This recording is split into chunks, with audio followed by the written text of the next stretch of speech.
বিসমিল্লাহির রহমানির রহিম। আজকে আমরা জানব ব্যাকরণ পাঠের প্রয়োজনীয়তা সম্পর্কে।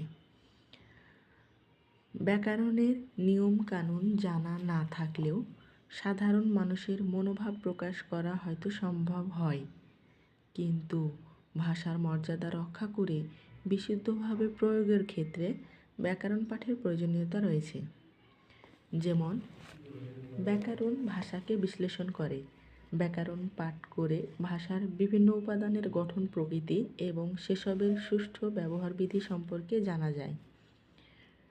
ব্যাকরণ পাঠ করে কথায় ও লেখায় ভাষা প্রয়োগের শুদ্ধতা রক্ষা করা যায় এবং ভাষার সৌন্দর্য অনুধাবন করা যায়। ব্যাকরণ পাঠের মাধ্যমে ছন্দ অলঙ্কার বিষয়ে জ্ঞান লাভ করা যায় এবং সাহিত্যের রস আস্বাদন করা যায়। সুতরাং ব্যাকরণ ভাষার অভ্যন্তরীণ শৃঙ্খলা সম্পর্কে জ্ঞান লাভ করা এবং ভাষার শুদ্ধ প্রয়োগের ক্ষেত্রে ব্যাকরণ পাঠের প্রয়োজনীয়তা অনস্বীকার্য।